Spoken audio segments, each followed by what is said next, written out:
How's it going? This is Sherrod. I'm the managing member at Sherrod Sports Visas, where we exclusively focus on P1, O1, and EB1A visa solutions for athletes across the world.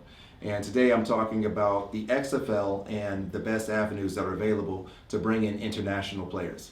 As I understand, the XFL did pursue the idea of bringing in international athletes last year, but didn't because they weren't a government-sponsored entity to bring in these athletes yet. And I think what that technically means is that they did not qualify for the Compete Acts of 2006. And what this is if you're considered a major league sports, there's a simplified process for you to apply for athletes' visas. And what that means is if you have $10 million in revenue and at least 6 teams. But of course, if you haven't already had a season, then you wouldn't be able to show that $10 million of revenue within an operating year. But this year, that might be different. When we typically apply for visas using the Compete Act, they'll actually want to see financial documents unless it's something obvious like the NBA or the NFL or something like that. But when we're trying to do it for new emerging leagues, they might want to see tax returns, revenue receipts, and stuff like that to get it qualified. Now remember, this is only an exception to the normal rules that are out there. So my first thing that I would say to look at is if the XFL is now qualified as a major league sport so that they can bring in players under the 2006 Compete Act exception. And now I'll get into the other ideas that I have. Now, the traditional way that athletes come in on athlete-based visas is the P1 visa, which is for internationally recognized athletes.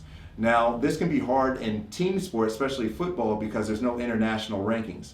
However, a lot of these players have played in the NCAA, and then we can get expert letters and opinions from other people in the industry to satisfy one of the other categories to get them established in the traditional way you would get international athletes work visas, which is the P1 internationally recognized athlete.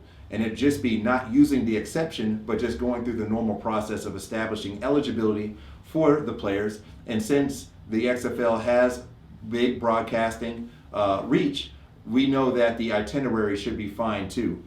To pursue P1 visas for internationally recognized athletes on an individual basis.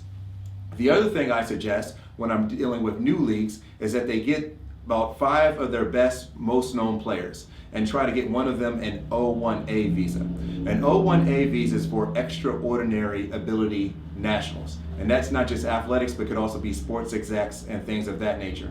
And so many times it might not even have to be an athlete, but say if there's a coach or if there's a ambassador of the league that gets an O1A, you can potentially bring in athletes under the O2 essential support staff of that person, saying that they have to promote the game.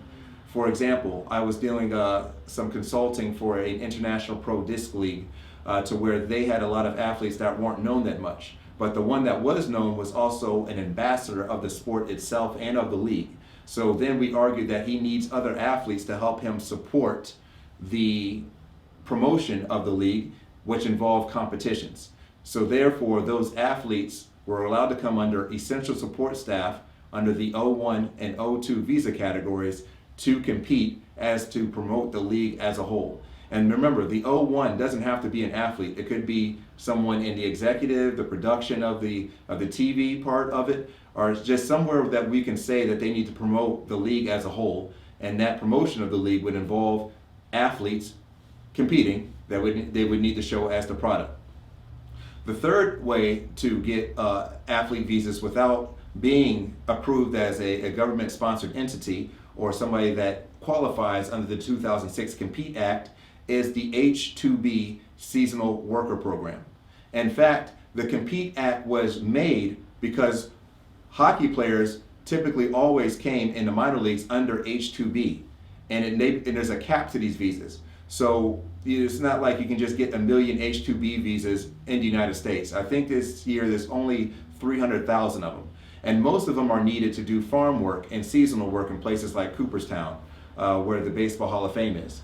But if you have a seasonal opportunity, you can potentially go and pursue the H-2B program for these players, which is something that we're looking at with a newly formed baseball league too.